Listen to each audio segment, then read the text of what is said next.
자, 우리 하나님 말씀 고린도후서 4장 3절부터 4절 보겠습니다.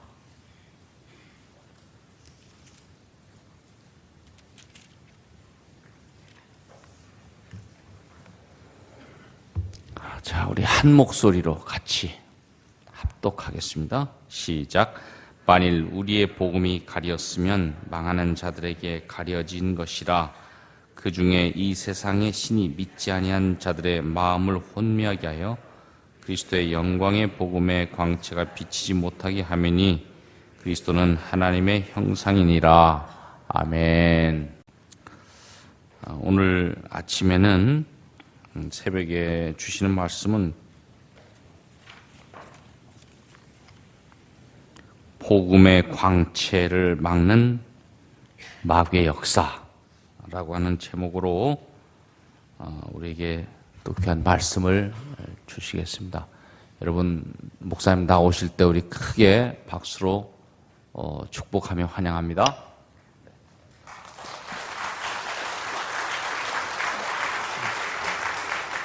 네, 우리 잠깐 기도 올리겠습니다. 계속되는 이 부흥 집회 위에 하나님께서 가장 원하는 주님 댁에 모시는 이 놀라운 역사가 하루하루 일어나길 원합니다. 주님의 기쁨, 평강, 어떤 어려움이 있더라도 주님을 바라보며 천성을 향해서 담대하게 달려가는 우리가 되어지길 원합니다. 오늘 새벽 말씀을 다 받을 수 있도록 역사해 주셔서 담대하게 복음을 전파하는 놀라운 우리가 되어질 수 있도록 주님 축복하여 주시옵소서. 예수 그리스도 이름으로 기도드립니다.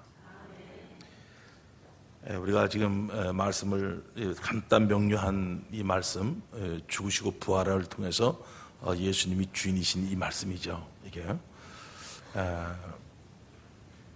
어떻게 해서 이게 변질이 돼가지고 유럽이 다 무너지고 특히 영국이 무너진 거에 대해서는 참 이게 너무나 아픔을 가지고 있습니다. 제가 얼마 전에 영국의 변호사인 윌리엄스가 우리 교회에 왔다 갔거든요. 우리 교회를 보고서 한국 교회는 천국이다 얘기하더라고요. 자기는 지옥이다 이렇게 얘기하고 있는 거예요. 어떻게 그 역사가 오래됐던 그 영국이 무너지고 이건 뭐 있을 수 없는 황폐가 되어지고 예수 이름으로 제대로 증거도 못하는 나라가 됐지 않습니까? 근데 우리도 마찬가지로 지금 위기에 지금 와 있고 유럽이 무너지고 미국이 지금 뭐 힘들어지는 상태에 있지만은 하나님께서 역사할 줄 믿습니다. 근데 우리는 이제 왜 이렇게 됐는가? 저는 이제 세계 이 집회를 다니면서 이 보면은 뭐 단순한 거죠, 제가요. 이 부활을 통해서 예수님 주인인 거 이것만 증거하는 거죠, 제가요.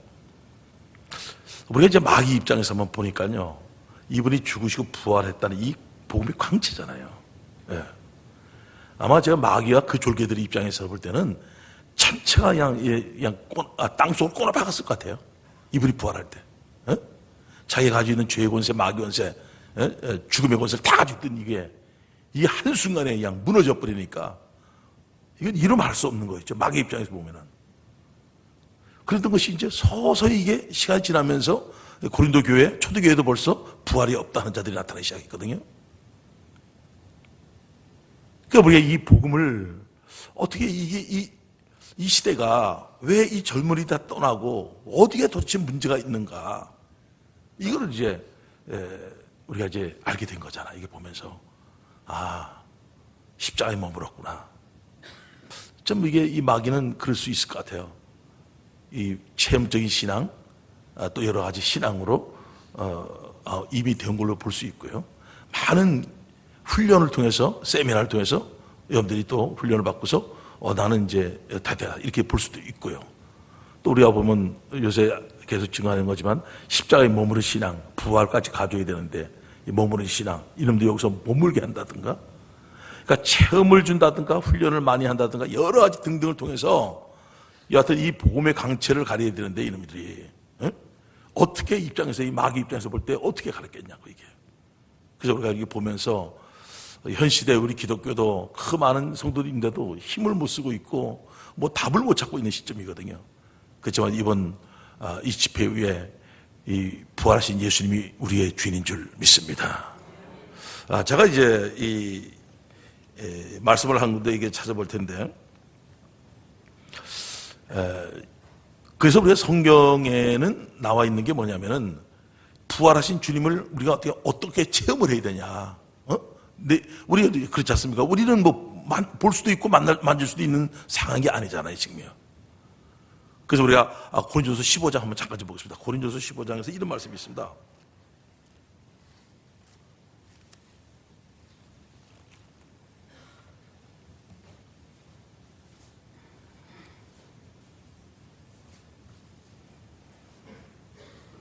아, 11절.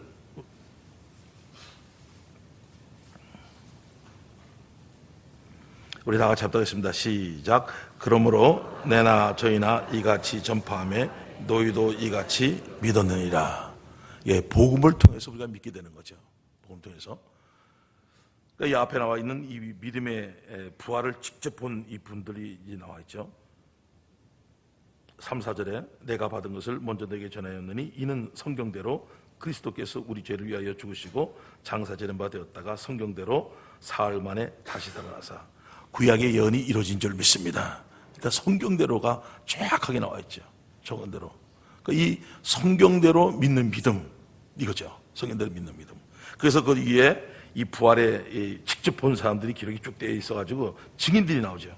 5절부터 보면 게바에게 보이시고 그저 베드로에게 보이고 그 후에 12제에게와 그 후에 500여 형제에게 일시 보이셨나니 그 중에 지금까지 태반에 살아있고 어떤 이는 잠들었으며 그 후에 야고보 동생 야고보에게 보이셨으며 그 후에 모든 사도에게와 맨 나중에 만삭되지 못하여 난 자 같은 내게도 보이셨느니라. 바울에게도 보였다 그랬죠. 핍박자 바울에도 보이고 형을 미쳤다 그러던 야고보에도 보이고. 그러니까 보이니까 이 사람들은 그냥 그 굴복이 된 거지. 표적을 통해서 믿는 거니까. 근데 우리 같은 경우에는 이분들의 일어난 현상을 통해서 예수께서 직접 난 부활할 것이다. 그리고 이분이 부활하셨고 부활의 증인들은 순교했고요. 이걸 통해서 우리가 부활이 확실한 것을 증거하는 줄 믿습니다. 특히 역사에 BC AD에 박아놨기 때문에 이게 너무나 이제 확실한 증거가 될 수 있는 거죠, 이게. 그래서 우리가 이 다른 것으로 되는 게 아니라 거의 다가 이제 이렇게 되는데 너 느낌이 안 와요. 예? 내 느낌이 없습니다. 뭐 확 와닿는 게 없습니다. 부활한 주님에게 뭐 닿는 게 없어요. 느낌이 없고 이게 이게 제대로 된 것 같지 않습니다. 저는 확 뭐 와닿기 원합니다. 이미 내 느낌, 내 감정이 와닿기 전에 이미 예수께서 부활하신 줄 믿습니까? 역사의 사실인 줄 믿습니까? 그러니까 이 내 느낌, 내 감정으로 접근했다가는 팩팩 실패해버릴 거고요. 체험적인 걸로 들어갔다 실패해버릴 거고요. 딱 한 가지죠. 딱 한 가지. 사도행 26장에 나와 있는 이 책자에 제가 나와 있는 요나의 표적밖에 한번 찾아봅시다. 잠깐만 한번 보겠습니다. 20쪽입니다. 20쪽.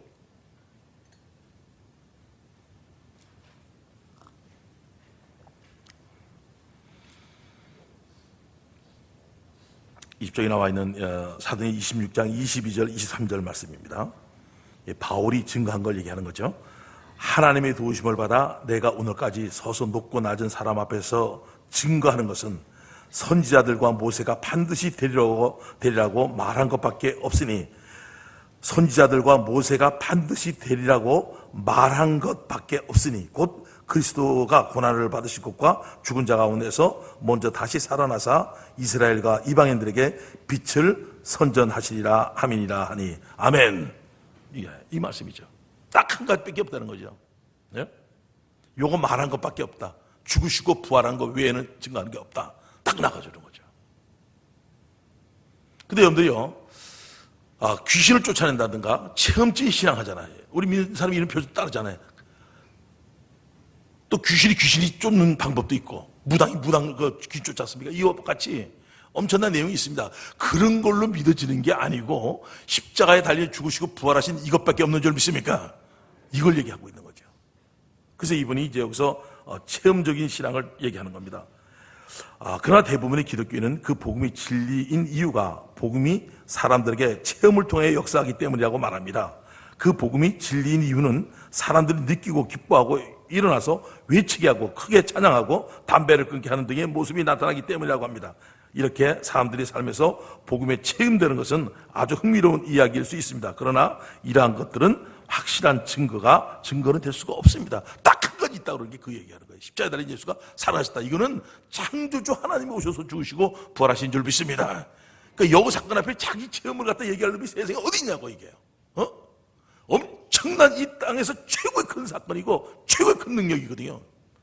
죽음을 초토화시킬 수 있는 능력이고요. 죄 문제, 마귀 문제를 초토화시키는 최고의 능력이 있는데 이거 말고 뭐 자기가 기도 응답 받았습니다. 자기가 뭐 방언했습니다. 뭐 귀신을 쫓아 이딴 거 가지고 어떻게 접근됐냐고 이거 가지고.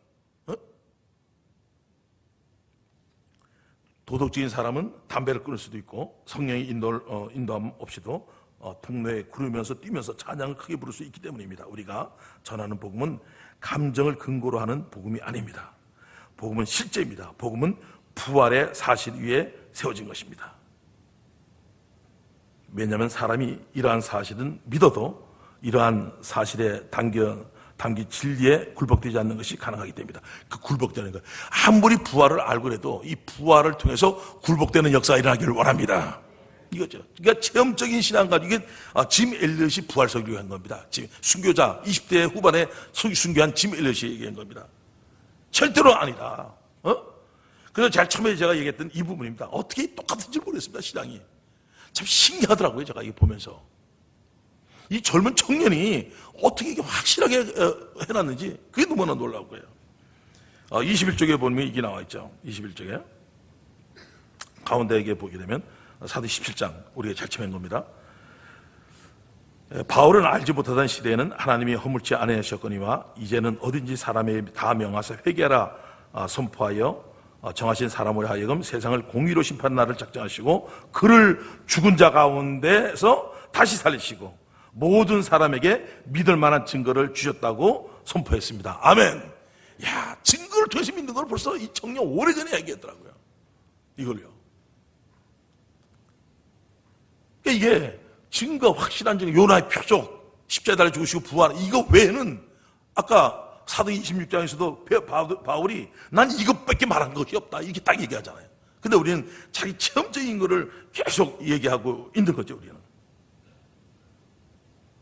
우리가 이 시대에 스스로 믿는다고 말하는 사람들에게 전해야 할 믿음과 진리는 오직 부활이 근본되고 부활을 통해서만 발견되고 부활로 견고하게 세워진다는 것입니다. 다른 어떠한 것도 아닌 오직 이것입니다. 만약 당신의 구원에 대한 확신이 다른 어떠한 것도 아닌 이 부활 사실 위에 부활의 진정한 의미 위에 세워졌다면 그것은 우리 주 예수님께서 말씀하신 것 같이 내가 살았고 너희도 살겠음이라고 하신 말씀이 실제가 되는 것입니다. 진정한 부활은 복음을 실제가 되게 합니다. 그러니까 요한복음 14장 19절에 써 있는 내용이죠. 제가 이제 이 고재봉이가 있거든. 사형수 고재봉이 있는데 이 감옥에 들어왔어요. 이 사람이 3개월 28일 만에 사람들을 살인했기 때문에 도끼로 이마를 까서 다 죽였기 때문에 딱 3개월 28일 살았습니다. 근데 날짜는 어느 날짜에 믿은지 모릅니다. 하여튼 3개월 28일입니다. 자기가 복음을 들어내도 항상 찜찜했습니다. 그러다가 여기 지메일러시 얘기했던 요한복음 14장 19절 딱 만나면서 내가 사형을 당해도 죽음이 끝이 아니구나. 이 사람이 부활을 딱 만난 거예요. 부활에. 그러니까 이 부활의 신앙이 딱 돼버리니까 바울이 죽음을 초월하는 신앙이 고재봉이가 죽음을 초월하는 신앙이 된 줄 믿습니다. 이게 죽음에 벌벌 떨었거든 이 사람이요. 그러다가 부활의 이 복음을 정확히 들으면서 죽음이 끝이 아니구나. 내가 사는구나. 조금 있으면 세상은 다시 나를 보지 못할 터이로되 너희는 나를 버리니 이는 내가 살았고 너희도 살겠음이니라. 아멘. 이거죠, 소망이죠. 그러니까 이 체험적인 거 가지고 접근되면 이게 힘들어지는 거죠. 체험적인 거 가지고요. 그러니까 마귀는 그걸 가지고 하는 거죠. 그거 가지고 교회 안에 엄청나게 들어와 있어가지고 이 복음 자체 죽으시고 부활하신 이 표적 이거 외에는 없는데 사도 26장 이거 외에 없고 이거 가장 큰 사건이고 가장 큰 능력의 사건인데 다른 체험적인 것을 들어와서 이게 돼버리니까 이것이 너무나 힘든 거죠, 이게. 그러니까 이런 시대에 이 복음이 확실치 않으면은 마귀의 복음의 광채를 가리는 거거든요. 여기에서 여러분들이 빠져나오길 원하며 증거할 때마다 놀라운 역사가 일어나길 원합니다. 이거죠, 이게. 한번 여러분들 실제로 귀신을 쫓고 병 고치고 실제로 보면요, 안 따라할 사람이 없습니다. 안 넘어갈 사람이 없습니다. 제가 그런 능력자 밑에서 있었거든요. 그러니까 하나님의 사람으로 보지, 이걸 증거하고 여러분들 이걸 증거하는데 사람이 자기를 딱 주목하잖아요. 우리한테 주목하잖아요. 근데 이게 마태복음 7장이거든요. 설교를 잘해요. 귀신을 쫓아내요. 권능이 나타나. 예수 이름으로. 근데 이분들은 나타나고 능력이 있는데 사람들이 능력자를 바라볼 수밖에 없도록 이렇게 유도해버린 거예요. 그러니까 이 능력이 나타나면은 이것을 통해서 곧바로 예수님이 주시고 부활하신 예수님께 가야 돼요. 사도전 3장에서 날 때부터 앉은 명의가 치유 역사에 나죠. 베드로에게. 솔로몬 행각에 엄청난 사람이 모였잖아요. 왜 나를 주목하느냐? 그러면서 그 치유 역사가 된 이 예수를 증거하는 줄 믿습니다. 이게 진짜예요, 여러분들요. 근데 여러분들요, 능력이 나타나면 그건 딱 보이지. 그 뒤에 부활의 역사, 복음의 능력, 이걸 얘기하지 않으면은 그거는 가짜일 수가 있다는 겁니다. 이것이요. 그러니까 이게 혼미시키는 겁니다. 여러분들이 분별력이 있기를 원합니다. 이제 복음을 딱 갖게 되면 이걸 분별력이 오게 돼요. 그래서 어디가 잘못됐는지 진짜를 딱 하게 되면 화폐야 진짜를 알고 있는 사람은 가짜를 분별하잖아요. 그러니까 이 엄청난 내용들이 저렇게 권능이 나타나는데 예수 이름으로 누가 그거 안 따라할 사람이 누가 있겠습니까? 근데 우리는 복음이 확실하게 증거되느냐에 따라서 사도행전 3장과 같이 그 놀라운 역사가 예수로 말미암아 일어난 줄 믿습니다. 그러니까 그쪽으로 초점을 정확히 맞춰줘야 됩니다. 이것이 진짜입니다. 이것이 진짜. 근데 저는요, 절대 몰랐습니다, 그걸. 왜냐하면 능력이 나타나니까 예수 이름으로. 그러니까 100% 신뢰한 겁니다. 그러니까 의심이 없었던 겁니다. 근데 진짜를 만나고 나니까 왜 가짜인지를 알게 되고 왜 무엇이 지금 복음의 광채를 가리는지 정확히 알게 되는 거죠. 아까 좀 전에 얘기했던 것 중에 두 번째 얘기 또 합니다. 그 다음에 내 느낌, 내 감정이 와야지. 그렇게 와야 되는 게 아니라요, 이건 역사적이 이미 이루어진 사건인 줄 믿습니까? 이거죠. 그 사건을 놓고 내가 확 와닿아야 됩니까? 이게 믿는 건데요. 믿는 건데. 그래서 제가 이제 느낀 감정을 얘기하는 사람들이 있거든요. 한번 잠깐 좀 내가 성운모라고 이 성경대로의 이 사실을 그냥 그대로 받아야 되는데 이미 이루어진 사건이고 믿을 만한 증거를 줬고 표적을 줬고 성경대로가 이루어졌고 역사에 기록된 이분, 살아 계시다고 역사책에 기록되어 있는 이분을 놓고 내가 살았네 안 살았네, 내 느낌이 없네 이러면 걸려들 수밖에 없는 거죠. 우린 성경대로 믿길 원합니다. 자, 잠깐 좀 보겠습니다. 그러니까 목사님 말씀하신 대로 지금 이제 혼미잖아요. 이제 그 대표적인 이제 사람 중에 제가 하나였는데, 고2 때 이제 한마음교회랑 연결되면서 이제 말씀을 들으면서 이제 예수님 만나고 막 이렇게 너무 좋았는데, 너무 이제 의심하고 혼미가 찾아온 겁니다. 제가 고3 때죠. 이제 19살 때. 그러니까 제가 이제 결국은 이제 예수님이 실존 인물인 것부터 시작해가지고 이 뭐 역사 자체도 그렇고 이제 다 못 믿겠다 이런 상태가 된 거죠. 이제 그래서 이제 그때도 이제 제가 기억하기로는 여름 수련회인가요? 그때로 기억을 하는데, 언제 이제 저희 장교회 일꾼이 저를 데리고 목사님 목양실을 이제 데리고 갔습니다. 제가 상태가 워낙 심각하다 보니까 거기가 이제 쉽게 말해서 이제 응급실인 거죠. 예, 데리고 가셔서 이제 가서 이제 목사님이 이제 처음에 딱 앉으더니, 야, 운모야, 예수님이 역사적 인물이잖아. 그러시는 거예요. 그래서 제가 모르겠는데요. 그랬거든요.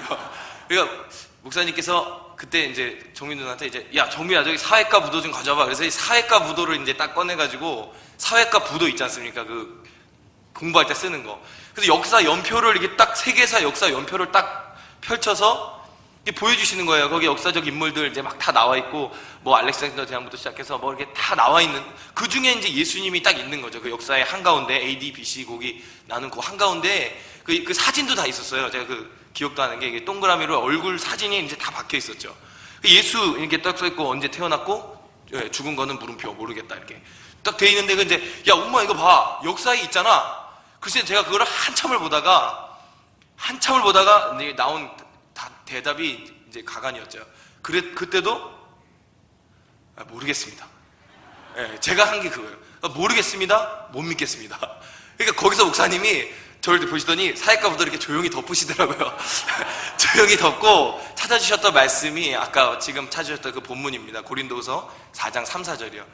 이 세상 신이 믿지 않는 자들의 마음을 혼미케 해서 이 복음의 광채를 가린다. 우무야, 지금 너가 혼미돼 있어. 딱 그런 얘기 하시더라고요. 그래서 제가 그때 들으면서, 아, 내가 혼미돼 있구나.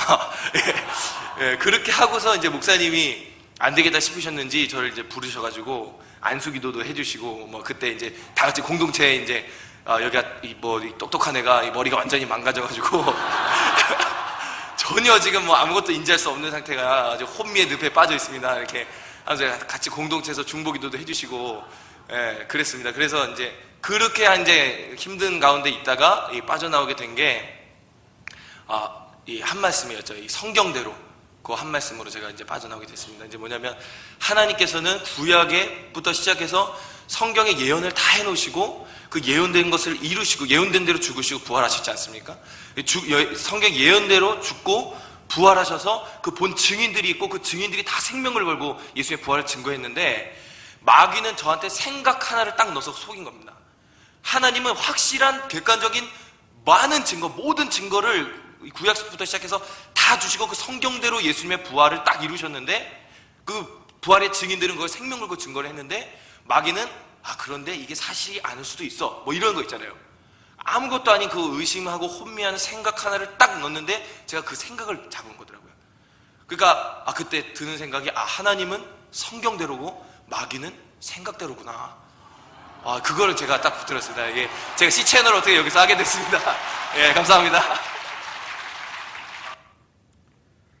제가 이제 10년 이상 증거하면서 증상들입니다. 이게 복음을 딱 가지고 있는데, 요게 요래서 부활을 가르쳤구나. 이게 오는 거예요. 10년 이상을 해봤으니까요. 그러니까 제가 이제 자기 생각, 느낌대로 들어오잖아요. 그리고 또 어떤 분은 그게 있어요. 현우라고 있는데, 이건 부활 자체를 믿질 못하는 거예요. 부활 자체. 이건 이 땅에 딱 한 번 있는 일이지 않습니까? 한 번 있는 일이지 않습니까? 근데 제가 이제 하도 의심이 되니까 내가 이 말씀을 한번 찾아줬습니다. 히브리서 9장 한번 봅시다. 히브리서 9장.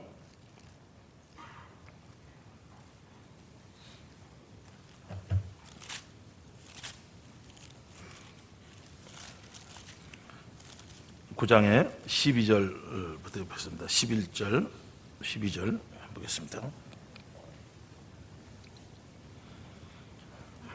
그리스도께서 장래 좋은 일의 대세상으로 오사 손으로 짓지 아니한 곧 이 창조에 속하지 아니한 더 크고 온전한 장막으로 말미암아 염소와 송아지의 피로 아니하고 오직 자기 피로 영원한 속죄를 이루사 단번에 성소에 들어가셨느니라. 그러니까 염소와 송아지의 피로 아니하고 단번에 사람이 지은 것이 장막이 아니라 하나님께 직접 지은 하늘의 성막이 있는데 거기에 단번에 성소에 들어가셨느니라 이런 말씀해 주셨어요. 딱 뒤에 10장 한번 봅니다. 10장 12절에 오직 그리스도는 죄를 위하여 한 영원한 제사를 드리시고 하나님 우편에 앉으사, 그게 구약이 예언된 대로 이걸 해줬어요. 제가요. 그러니까 하늘에 성막이 있는데 거기 들어가셨다. 성소에 염소와 송아지 피로 아니라 자기 피로 성소에 들어가셨다. 이 얘기를 한 거예요. 그러니까 이분이, 그러니까 이제 이 부활을 전혀 못 믿는 사람이거든요. 얘가요. 절대로 오질 않으니까 얘가. 그러니까 내가 이분이 왜 부활해야 되는지 하나님 입장에서 얘기해 줬거든요. 이 영원한 제사가 이루어질 줄 믿습니다. 그리고 보좌 우편에 앉은 줄 믿습니다. 이거죠. 이거 보이는 게 아니죠. 근데 구약에 예언돼 있거든요. 근데 올라가 승천하는까지 제대로 봤거든요. 근데 이 올라가서 뭘 했겠냐고요. 여기 나와 있는 것 같이 염소와 송아지 피로 아니하고 자기 피로 성소에 단번에 들어가신 줄 믿습니다. 거기서 영원한 제사를 드리시고 하나님 보좌 우편에 앉으신 줄 믿습니다. 이거죠. 그러니까 이것까지가 돼줘야 돼. 그러니까 부활이 안 되면은 이게 될 수가 있는 게 아니에요. 이게요. 그러니까 왜 부활이 당연하게 돼야 되냐? 영원한 제사를 드리고 하늘 보좌 우편에 앉으셔야 되기 때문에 부활이 돼야 될 줄 믿습니다. 이거죠. 그래서 내가 한번 현우꼴을 한번 잠깐 보는데 이런 사람을 너무 많이 만나요. 최고로 많이 만나는 사람이 이런 사람입니다. 내 느낌, 내 감정으로 들어가서 부활이 증거되는데 내 느낌에 와닿지 않던 거야. 그 사실인데 사실을 받아들이면 되는 걸 절대로 안 되는 겁니다. 이게 숫자가 최고로 많습니다. 이 숫자가 너무 많기 때문에 여러분들이 부활이 인지되고 힘든 분들은 여기에 걸려 있는 겁니다. 그런데 오늘 새벽에 나온 모든 분들은 이 말씀에 아멘 되기를 원합니다. 야, 그런 거죠. 내 느낌, 내가 이게 아니라 이미 되어진 거예요. 역사에 기록되어 있고 확실한 거죠. 근데 역사도 못 믿고 다 못 믿는 겁니다. 못 믿는 겁니다. 근데 성령께서 내 느낌, 내 감정으로만 믿던 이자에게 성령께서 하늘나라의 성막이 있다는 걸 알려주시고 부활하지 않으면 안 되는구나. 그래서 내 느낌, 내 감정을 내놓을게요. 믿게 되는 내용인데요. 너무나 중요하기 때문에 이걸 잠깐 남겨놓겠습니다. 자, 보겠습니다. 안녕하세요. 저는 춘천 한마음교회에 다니는 김현우입니다. 저는 굉장히 혼미한 사람이었는데요. 생각과 감정이라는 철저한 저만의 세계에 갇혀 복음을 받지 못했기 때문입니다. 사실 이 복음이란 말은 많이 들어봤지만 뭘 의미하는지 몰랐습니다. 근데 이 복음이란 게 예수님이 우리 죄를 위해 죽으시고 3일 만에 다시 살아나셨다는 거예요. 저는 이 말씀을 들을 때마다 이 머리가 너무 복잡하고 또 항상 감정적으로 말씀을 받았던 터라 이 부활이라는 사건이 별 감동이 안 오니까 믿을 수가 없겠더라고요. 느낌이 오는데 어떻게 믿어요? 하면서 복음을 전혀 듣지 못했습니다. 급기야 이 말씀을 들을 때마다 머리가 너무 복잡하니까 두통이 몰려오더라고요. 무슨 얘기를 해줘도 나중에 기억이 안 나는 거예요. 그렇게 혼미함을 극도로 달리던 어느 날 저에게 이젠 이런 생각까지 들어왔습니다. 예수님의 부활이 역사라는데 역사가 거짓이면 어떡하지? 정말 어이없고 말도 안 되는 생각이었는데 이 생각이 한번 들어오니까 머리에서 떠나질 않는 거예요. 평생 이 싸움을 한다는 게 진이 빠져서 못할 것 같더라고요. 그래서 저는 교회 공동체에 중보기도를 요청하고 하나님께 제 인생을 걸고 엎드리기 시작했습니다.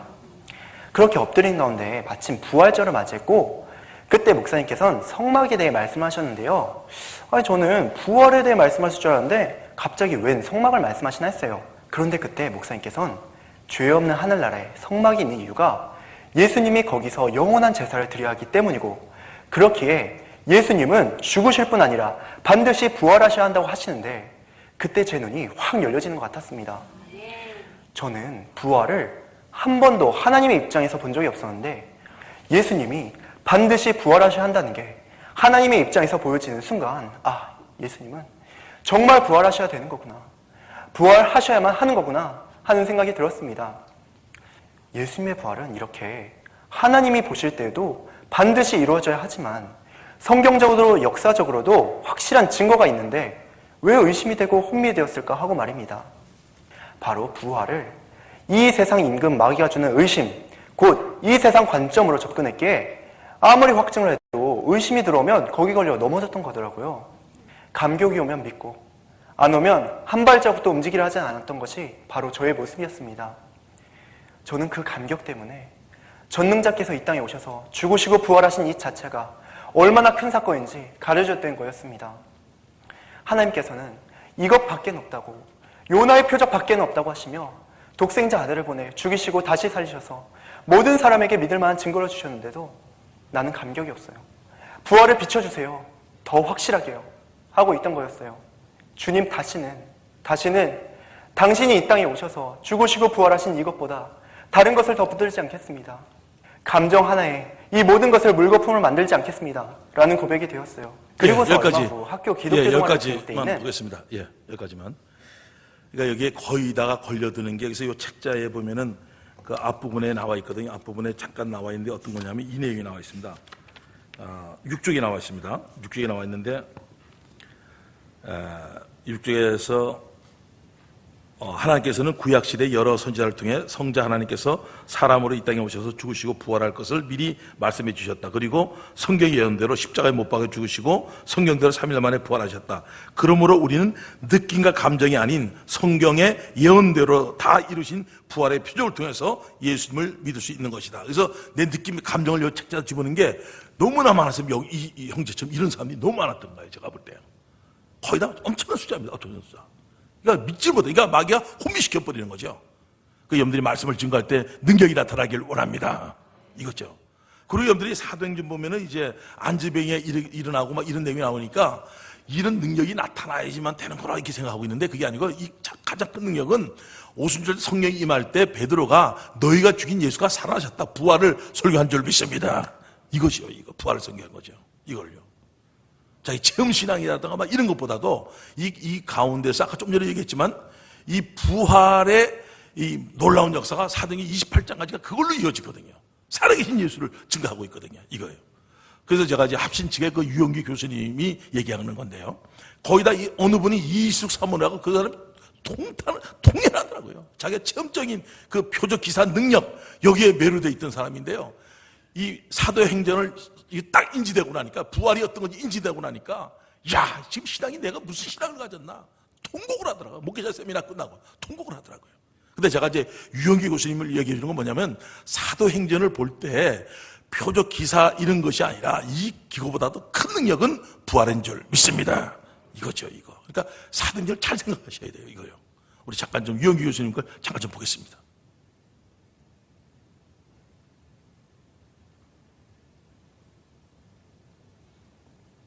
참 인상 깊었던 것은 이 교회는 지금 기독교 2000년 역사 중에 하나밖에 없는 교회다. 왜 하나밖에 없는 교회냐 하면 여기 뒤에 보이는 것처럼 간증문이 이렇게 되어지는 교회, 이렇게 오랫동안 쓰여진 그런 교회는 또 선교단체는 또 없다 하는 점, 그런 것을 통해서 성도들의 이 신앙의 동질화, 균질화가 할까 이렇게 되어졌는데 사도행전적인 교회를 재현하자 하는 그런 말을 하시는 말씀 들으면서 예를 들어 말하자면 사도행전 교회의 재현은 사도행전에 일어났던 그런 기적의 역사, 안전뱅이가 일어나고 이런 역사가 있어야 하지 않겠는가. 그런데 저도 사실은 김성로 목사님이 그런 걸 또 말씀하는 거 아닌가, 그걸 부정하는 건 절대로 아니고요. 우리 김성로 목사님은 그게 아니고 사도행전을 보면 사도행전에서는 부활신앙이 강조되어지고 그 다음에 주님의 주님 되심을 통해서 정말 핍박을 통해서 흩어진 교인들이 가는 곳에 교회가 세워지는 그런 놀라움, 그것이 바로 선교의 역사라고 하는 그런 말씀을 들으면서 바로 이거로구나 하는 것을 생각했고, 바로 이 부분이 지금 한마음교회를 통해서 하나님께서 오늘 한국교회, 세계교회에 내가 원하는 교회는 참 이런 교회가 아닌가 하는. 지금 여기에 빠져 있는데 이게요, 이거를 깨어나게 해야 되는데 이게 혼미시키는 거거든요, 이게요. 그러니까 잘못 접근하는 거죠. 그래서 제가 이 자료를 하나 남겨두고 갈게요. 이숙 사모를 한번 보여드릴게요. 이 자료를 여기서 남겨가야 되니까. 이분이 이 체험적인 신앙이에요. 표적기사는 이걸 부인하는 건 아니잖아요. 제가 그걸 해왔기 때문에. 근데 이거를 온 인류에 있잖아요. 태초부터 지금까지 모든 능력을 다 합쳐도요, 이 부활의 능력을 따라갈 수 없습니다. 아멘! 이거잖아요. 제가 집회를 계속하면서 그 얘기를 하잖아요.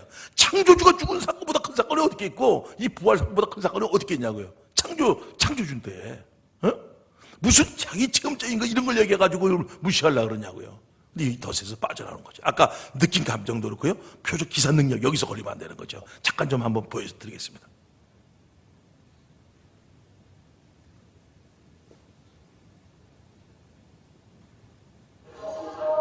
무슨 말이야?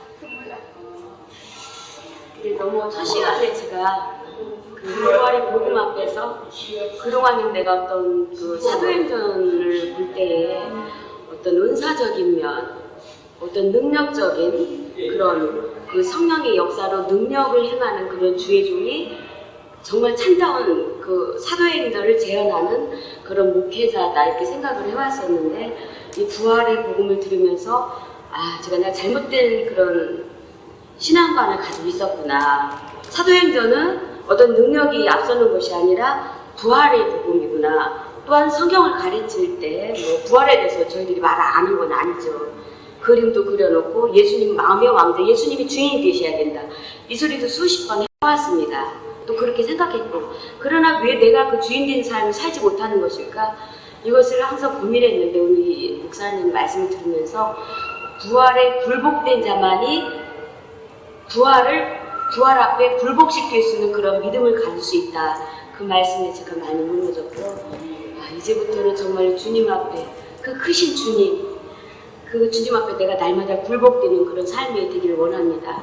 그리고 한 가지 제 자신 초라함을 느낀 것은 왜 이 한마음교회는 그 예수님이 부활하신 발자취가 선명하고 분명해서 한 말씀이 어떤 배경이 아니라 그 사진이 확실히 남아있는데 왜 나는 여지까지 부활의 복음이 배경으로만 생각을 해왔는지 너무 아쉬움으로 남고, 이제 그 말씀 한 말씀, 부활의 말씀이 나에게 선명하게 이렇게 다가오는 그런 삶을 살길 원합니다.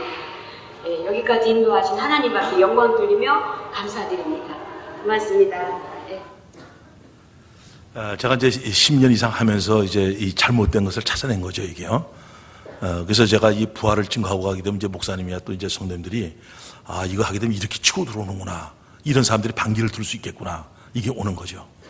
그리고 제가 또 오는 것이 뭐냐면요. 성경 세미나나 성경 연구뿐만 아니라 이건 중요한 거죠. 이 모든 이 훈련을 많이 받은 사람들, 뭐 40일 금식이라든가 뭐 여러 가지 세미나들 뭐 10개씩 했다든가 뭐 5개씩 했다든가 훈련을 뭐 여러 군데에서 최고의 센 훈련을 받았다든가 이런 사람들 있지 않습니까? 이런 사람들요. 이것도 힘들더라고요. 이 사람들도요. 근데 성령의 역사니까 그대로 끊어진 줄 믿습니다. 이휘주 목사를 잠깐 이제 보여줄 텐데요. 이분이 아주 타이트한 분입니다. 아주 여기 요번 집회에 왔다가 가셨던 분인데 아주 훈련이고 뭐고 이거 빡시게 하는 분입니다. 이분이요. 근데 이분이 이 부활의 역사가 일어난 거예요. 자기 자녀들도 문제가 좀 많았었거든요. 근데 이 부활이 딱 떨어져 버리니까, 주인이 바뀌어 버리니까 아이들이 찬양도 제대로 못된 애들이 그냥 찬양이 이거를 이제 손을 들고 움직여 나가고 그냥 하늘 향해 일어날 수 있는 거죠, 이게. 그러니까 이 부활의 이 놀라운 역사가 일어난 거 잠깐 한번 좀 보겠습니다. 이제 목회를 이제 시작하면서 이제 한국에 좀 이렇게 뭐 세미나 좀 교회가 부흥된다라고 하는 부분들은 거의 뭐 안 찾아가 본 곳이 없을 정도로 다 찾아다녔고, 또 한국에 이제 뭐 D12 거기서 수료를 했었고 1년 동안 다니면서 1기로 수료를 마쳤고, 또 복음학교도 가서 제가 일주일 동안 직접 가서 훈련을 받고 해서 또 우리 교인들도 이제 데리고 가서 훈련도 받게 했고, 또 전도 훈련도 빌립전도라고 정말 전도 훈련을 아주 실제적으로 정말 이렇게 빡세게 훈련시키는 그 훈련도 있어요. 제가 직접 교인들하고 같이 어울려서 훈련도 받아서 전국 1등, 지역 1등을 다 휩쓸어서 1년 내내 간증을 하러 이렇게 돌아다니고, 하여튼 그렇게 모든 우리 한국의 유명한 그 세미나 이런 부분들을 제가 많이 섭렵을 했고, 다녀서 교회에 정착을 했고, 정착시켜서 이렇게 많이 양육을 했고. 근데 문제는 제가 이제 정말 좀 열심히 안 하고 좀 하다가 대충 했다고 한다면 내가 열심히 하지 않아서 이런 결과가 안 나보다라는 이런 생각이 좀 들 텐데, 정말 열심히 했습니다. 열심히 했는데 문제는 이게 어느 정도 한 1년, 2년까지는 훈련을 하면 굉장히 좀 교인들이 변화되는 것 같고, 목회자도 뭔가 이제 될 것 같은 이런 어떤 소망이 좀 보이고 하니까 뭐 정말 여기에 모든 걸 걸고 나가는데, 한 2년 이상 지나가면 이제 양육이 딱 끝나고 나면 이게 변화가 안 되는 거예요. 다람쥐 쳇바퀴 돌 듯한 이런 삶이 한 2년 주기마다 한 번씩 이게 되돌아오는 거예요. 조금 될 듯 하다가 또 원래 상태로 돌아가고, 사람이 이렇게까지 믿음이 땅바닥에 떨어질 수 있는가라는 생각이 들 정도로 뚝 떨어지고, 이런 모습들을 많이 겪으면서 왜 사람들이 변하지 않을까? 정말 이렇게 열심히 했는데 어느 순간에 제가 이제 목회에 지치고 너무 힘들다라고 하는 이런 상황에 주님 앞에 1대1로 제가 무릎 꿇고 주님과 이렇게 대면하는 시간을 갖고 보니까 목회의 본질은 이런 것이 아니다 라는 것을 깨닫기 시작했고, 도대체 뭐를 해야 이게 되느냐 하고 고민을, 우리 아내하고 계속 고민을 하고 있는 이런 과정에 있었는데, 제 아내가 어떻게 한마음교회 이렇게 한마음교회 한 형제의 간증을 CBS 간증이라고 그런 것 같아요. 컴퓨터 게임에 중독된 이 형제가 부활하신 주님을 만나고 나서 삶이 완전히 달라진, 그리고 완전히 주님께 굴복되어진 이 간증을 보고 도대체 한마음교회가 어떤 교회길래 한마음교회 이제 사이트를 찾아가지고 들어가서 이제 보게 된 게 한마음교회 홍보 동영상을 이렇게 보게 됐습니다. 그 동영상을 딱 보고 초대교와 같은 교회, 우리가 그동안에 훈련하고 세워보려고 했던 그런 교회, 이 모델이 이 동영상을 딱 보니까 여기구나. 이 한마음교회가 도대체 어떤 교회인가 알고 싶어서 제가 직접 한마음교회에 찾아와서 여기 와서 이제 간증을 좀 이야기를 좀 듣고 교제를 나누는 가운데 부활하신 후에야 성경도 그리고 예수님이 하신 말씀도 살아나신 후에야 제자들이 믿었구나. 이 말씀이 정말 저는 아주 제 머리를 강타했어요. 그렇구나. 제자들이 언제 이렇게 믿음이 있고 순교자의 그런 길을 갈 수 있었고 정말 부활하신 이 복음을 증거하다가 이들이 순교할 수 있는 믿음이 언제 됐는가 보니까 예수님이 십자가에 죽으시고 살아나신 후에야 성경도 그리고 예수님이 하신 말씀 믿어졌다는 이 말씀 바로 이거구나. 이걸 머리로만 알고 있었구나 라고 하는 사실을 제가 깨닫고 난 이후 그 2시간이 저에게 있어서 제 인생을 바꿔놔버리는 목회를 바꿔놔버리는 이제 목회의 어떤 방향, 저도 이제 여기에 생명을 걸고 나아갈 수 있는 이런 복음을 제가 붙들게 되었고 한마음교회 우리 공동체가 지금과 같이 정말 변함없이 이 부활의 복음에 생명을 걸고 정말 앞에 모델이 되어서 지금 같지만 달려가 주신다고 한다면 우리는 모델이 있기 때문에 다 이미 길을 닦아놓았기 때문에 30년이 아닌 3년 안에 3개월 안에 3주 안에도 주님께 굴복되는 그리고 주대심이 되어지는 그런 놀라운 역사가 이제 그런 복음의 역사가 이 한국교회 한마음교회를 통해서 이 부활의 복음을 증거하고 있는 교회들을 통해서 이제 나타나리라고 저는 확신을 하고 있습니다. 그러니까 이 부분이죠, 그죠? 우리가 이 교회가 이렇게 많은데 왜 이렇게 힘이 없을까? 그 훈련도 하죠, 그죠? 표적이사 능력도 나타나죠. 다 되는데 안 되는 거야 이게요. 이거죠. 그리고 또 하나 오는 게 뭐냐면요, 우리가 십자가 부활이잖아요. 그 제가 간증을 했지 않습니까? 십자가에 머물러 있고 이걸 완성됐다 그러니까 절대로 부활이 안 되는 거야 이게요. 안 되는 거예요. 그러니까 이명렬 형제인데 이 형제가 유영기 교수님 아까 좀 교수 합신 측의 교수님이시고 지금 이제 명예 교수죠. 그분이 이제 순회선교단의 그 병을 가지고 있고 그 모든 것을 맡아서 뒤에서 하시는 분이거든요. 근데 그분이 오셔가지고 같이 이 부활을 들은 거예요. 그분이 있는데. 그러니까 얘가 거기 때 같이 참석한 거예요. 그러니까 이거를 누가 얘기해도 얘는요, 침례신학대학교 침신대에서 십자가의 전달자. 전혀 이건 얘기해도 절대로 받아들이지 않는 사람이에요, 얘가요.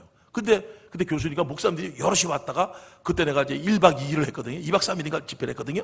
그때 왔다가 얘가 변화진 거예요. 한번 보시면은 이제 이 목사님도 이제 이게 부활을 증거할 때 이제 오는 이것이 여러 가지로 내가 지금 보여주고 있는데 이것을 꼭 해야 되고 이거는 저는 시간이 오래 걸렸지만은 이 교회는 정말 짧은 시간 내에 이 악한 영들의 혼미를 초토화시키길 원합니다. 잠깐 좀 보겠습니다.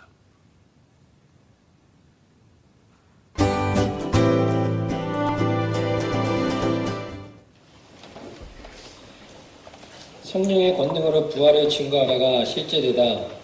2012년 2월 8일 30일 작은교회 이명렬입니다. 이틀간 유영기 교수님 팀들에게 목사님께서 따로 부활 강의를 해주셨다. 이날은 나에게 부활이 실제되는 영광의 날이었다. 나는 어렸을 때부터 선교사가 되기로 결단했었고 신앙에 대한 열심으로 은혜가 되는 곳이라면 열심히 찾아다녔다.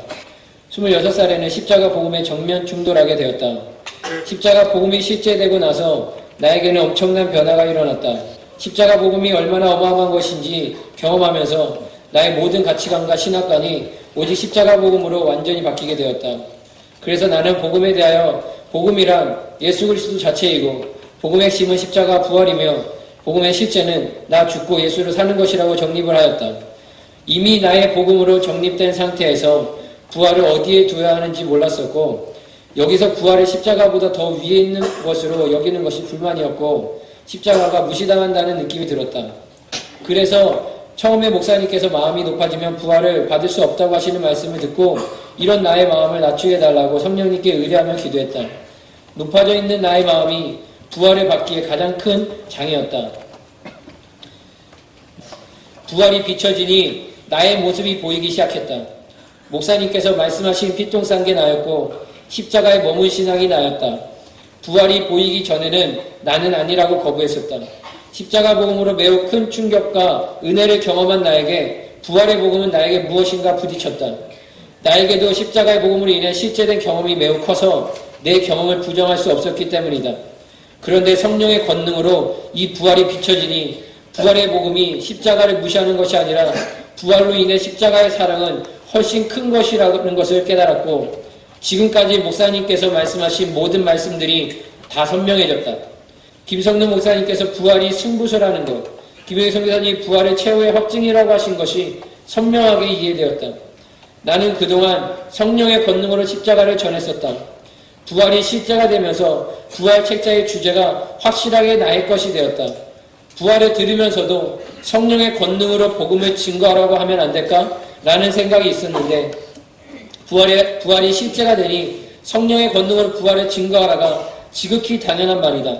이 말은 완전히 나의 것이 되었다. 우리는 성령의 권능으로 부활을 증거하는 자다. 2000년 전 부활에 증인된 사도들의 사건이 아니라 오늘 내 사건이 되어버렸다.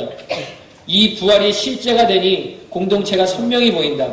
이 부활이 실제가 되어야 공동체는 지극히 당연히 매우 자연스럽게 되어지는 것이다. 용을 써서 만드는 것이 아니라 되어지는 것이다. 이젠 전진이고 정복이다. 하루속히 이 부활의 복음이 모든 성도와 모든 영적 지도자들과 한국과 전 세계에 빨리 전해져야 한다. 전 세계를 성령의 권능으로 이 부활의 복음으로 정복해야 한다.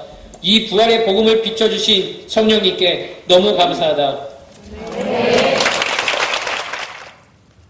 여러 가지가 있지만 또 하나 오는 게 뭐냐면 부활을 알잖아요. 이걸 믿는 걸로 알고 있는 거예요. 아는 걸 갖다가. 그러니까 이걸 쏘아도 이런 쏘는 게 없거든요. 그러니까 뭐 다 아는 걸 얘기해. 어? 이렇게 얘기하는 거죠. 나 부활 다 알아. 마귀는 모릅니까? 예수 부활한 걸? 하나님의 아들도 아는 건데요. 모를 리가 없잖아요, 마귀도요. 그러다 마귀가 구원받는 건 아니잖아요. 그러니까 아는 거와 믿는 거를요, 이걸 잘 인지를 못 하더라고요. 뭐 다 아는 얘기를 저렇게 하냐. 그러니까 제가 이제 십자가 부활을 증거할 때 아주 부딪히는 게 그거거든요. 그러니까 오늘 제가 이제 오늘 낮에는 다른 말씀이 증거되기 때문에 지금 이거를 지금 마무리 지금 지려고 지금 하고 있는 거거든요.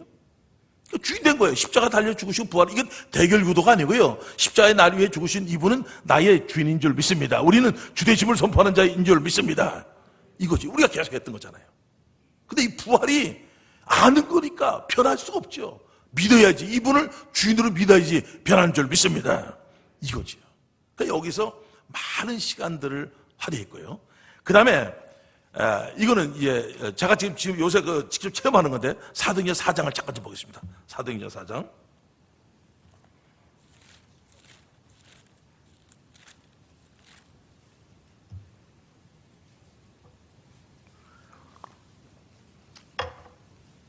(1절) (2절입니다) 1절 2절.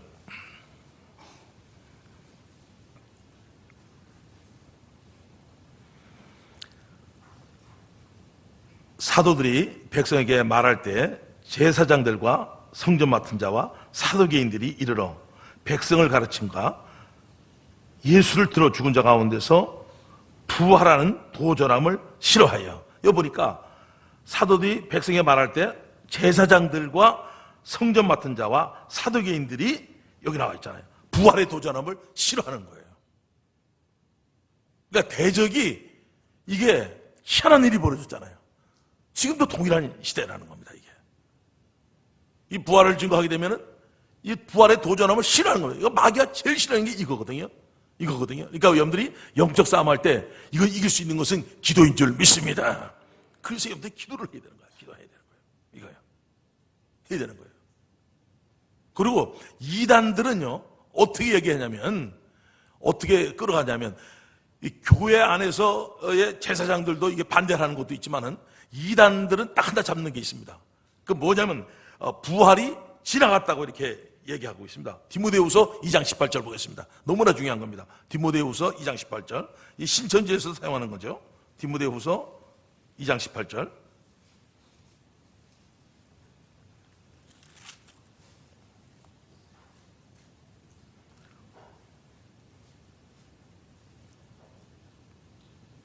우리 다 같이 하도록 하겠습니다. 시작. 진리에 관하여는 저희가 그릇되었도다.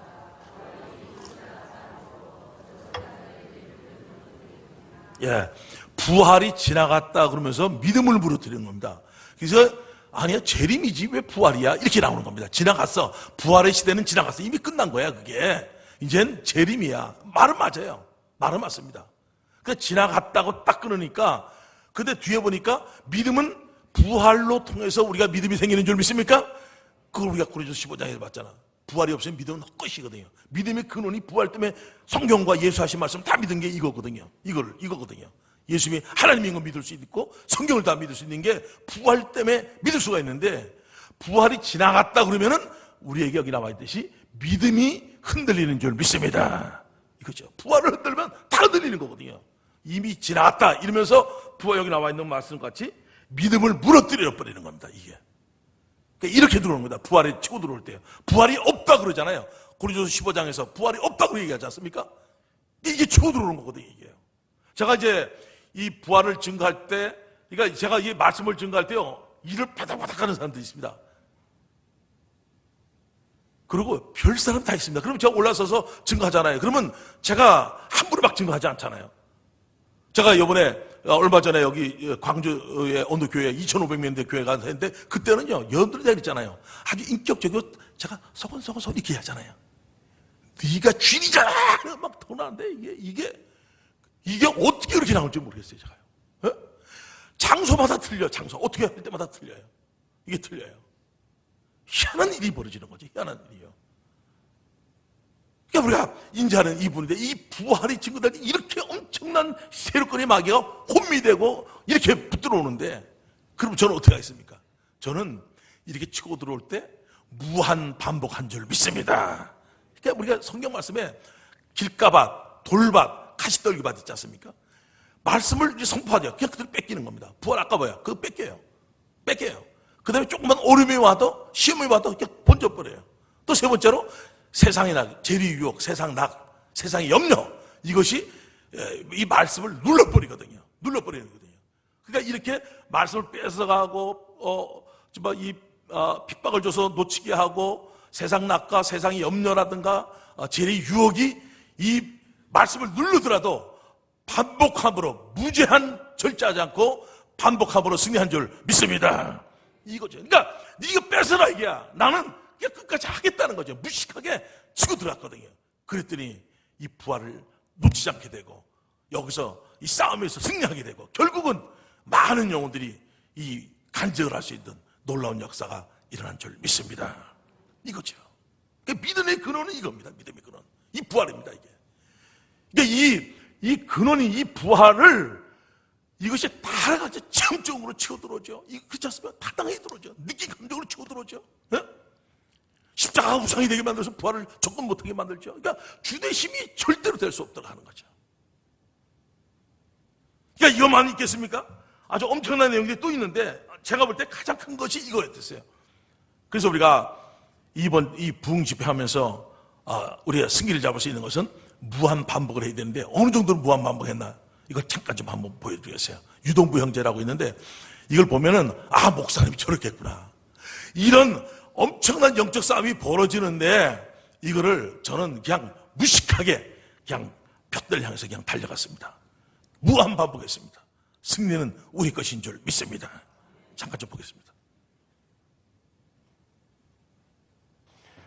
안녕하세요. 춘천 한마음교회 유동부입니다. 저는 그동안 사업을 하면서 끊임없이 닥쳐오는 어려움들이 제 인생에서 가장 커 보였던 사람이었습니다.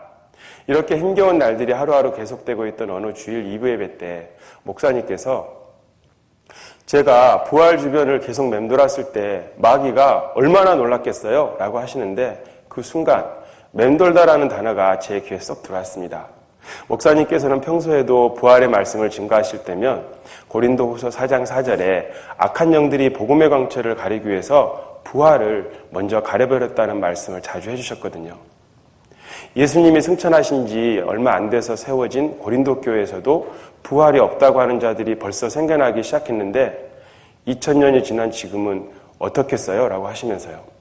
그날 제 머릿속에 목사님께서 부활을 딱 잡으시더니 13년 동안 1년 365일 하루도 빠짐없이 부활을 선포하셨던 것과 악한 영들이 온갖 수단과 방법을 가리지 않고 지구 맨 밑바닥에 부활을 감춰두고 그 누구도 찾지 못할 것이라고 자신만만해하고 있다가 기겁하는 모습이 상상이 되어지더라고요. 만약 악한 영들이 대화를 한다면 이렇게 할 것 같았습니다 라는 내용의 간증을 기록했던 적이 있는데요. 그 내용을 제가 지금부터 한번 해보겠습니다. 야, 김성로 목사도 수많은 예수쟁이들처럼 부활이 묻혀져 있는 그곳을 쓱 지나가더라고. 그래서 별거 아니구나 하고 있었는데 몇 년이 지나서 다시 거길 왔더라고. 알지? 그냥 턱 와가지고 뺑뺑 도는 스타일. 처음에는 긴가민가 하면서 부활이 묻혀져 있는 곳에서 계속 뺑뺑 도는 거야. 설마 했지. 에이, 2000년 동안 깊이 묻어놓은 것을 무슨 수로 찾을 수 있겠어? 절대 그럴 수가 없지. 근데 어느 날부터 무슨 낌새를 챘는지 어떻게 알았는지 딱 그 자리에서 움직이지 않고 밤낮 없이 파기 시작하는 거야. 그때까지만 해도 그까짓 거 지가 아무리 영을 쓰고 파봐야 혼자서 얼마나 파겠어. 몇 메타 파보다가 안 되면 제풀에 지쳐서 나가 떨어지겠지 했는데 이게 뭐냐. 언젠가부터 그 쫄개들이 하나 둘 모여들기 시작하는 거야. 그래가지고 그냥 월요일부터 일요일까지 계속 그 한 자리만 파는데 13년을 파는 거야. 13년. 이게 말이 돼? 말이 안 되지. 근데 진짜 그랬다니까 13년. 다른 목사들은 똑같은 설교 2번만 해도 난리가 나는데 어떻게 설교가 13년 동안 부활이냐고 어떻게. 주변 사람들 전체가 심지어 마누라하고 아들, 딸까지도 제발 그만하고 이제 가자고 그렇게 했는데도 꼼짝도 안 해. 답이 안 나왔는데 어떻게 가냐고 하면서. 와, 진짜 기가 막혀가지고 세상에 저렇게 무식한 놈이 어딨지? 근데 그 똘마니들도 마찬가지야. 온갖 불화살을 쏘면서 같이 못하게 방해를 해도 그 원수 같은 토요 차량만 되면 힘을 받아가지고 오직 부활밖에 없대나 매일 들어도 새롭대나 하고 있는데 이 솟구쳐 오르는 분을 참을 수가 없어. 좀 지나니까 이제 숫자가 장난이 아니야.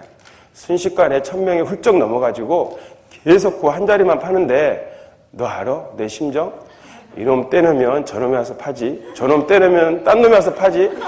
떼내도 계속 달려들어. 나중에는 얼마 전에 떼놓던 놈이 와서 또 파고 있는 거야. 이걸 어떻게 당해내냐고. 이제는 내 편이었던 애들이나 학생들까지도 합류를 하더니만 이게 걷잡을 수가 없네 글쎄. 춘천에 있는 어떤 택시기사들도 이제 부활 사건을 외우더라니까. 지네가 부활을 알아서 외우는 게 아니야.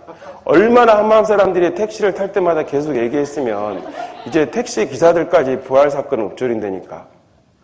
부활부터 시작하니까 우리 작전이 통하질 않아. 애초에 먹히질 않는다고. 큰일 났다. 이제 2000년 전처럼 계속 밀리기 시작할 텐데 어떡하지? 이상은 성경에 나타난 악한 영들이 하는 짓을 볼 때 그놈들이 이렇게 생각할 것이 확실합니다 라고 적어냈습니다. 어느 날 목사님께서 이 간증을 강대상에서 발표하게 해주시는 거예요. 사실 우리 교회에서 한 주에 800편이 넘는 간증문이 들어오는데 그 중에서 이 간증 같지도 않은 간증을 뽑아서 읽게 해주실 뿐만 아니라 몇 차례 반복해서 읽게 해주셨어요. 이거는 매우 이례적인 일이거든요. 그때부터 제가 얼떨결에 쓴 이 간증에 대해서 깊게 생각하게 되었습니다. 목사님께서 이 간증을 반복해서 읽게 하지 않으셨다면 저도 쉽게 잊어버렸을 거예요. 시간이 지나면서 이 간증에 나타난 하나님의 마음이 점점 알아지는 거예요. 부활이 가려진 이 시대를 향한 하나님 아버지의 미어지는 마음, 그토록 원하시던 부활의 증인들의 탄생과 하나님의 꿈인 교회 공동체의 탄생을 보시면서 눈물 흘리시는 아버지의 마음이 제 마음이 될 때 참 많이 울었습니다. 이제 남은 인생 수고하고 무거운 짐을 주님께 맡기고 기쁘게 뛰어나가겠습니다. 감사합니다. 오늘 아침에 이제 어제까지 이제 주대심이 선포되었고 이것을 막고 있는 세력을 한번 제 15년이 지나면서 이제 왔던 이 마귀 역사, 혼미케 하는 역사가 이 장흥교회는 떠나기를 원합니다. 이것이 하나가 되죠. 우리 이 목사님과 이 군성교를 위해서 앞장서야 될 이 분 아니겠습니까? 힘을 실어줘야 되고. 그러니까 이런 이 세력권이 치고 들어올 텐데 이제는 합심하여 기도하여서 정말 이 장흥교회가 이 대전뿐 아니라 전국에서 훌륭한 또 전군대에 영향을 끼칠 수 있는 교회가 되어지길 원합니다. 우리 한번 같이 기도하겠습니다. 기도할 때 이 시간 아버지 하나님, 우리 이 목사님과 이 장흥교회 모든 분들에게 이 부활이 선포될 텐데 아버지 영적 분별력을 주시고 마귀의 치열한 싸움의 승기를 잡을 수 있도록 주님 역사해 주셔서 모든 사람들이 예수님이 나의 주인인 것이 고백되는 놀라운 역사가 있기를 원합니다. 아버지 하나님, 이 시간 주야합니다. 아버지 하나님, 기도의 문을 열어주셨고 이 담대하게 이 마지막 시대에 십자가에 머무르는 이 시대의 부활로 아버지 장흥교회를 벌떡 세워 주셔서 다 같이 주여 부릅시다.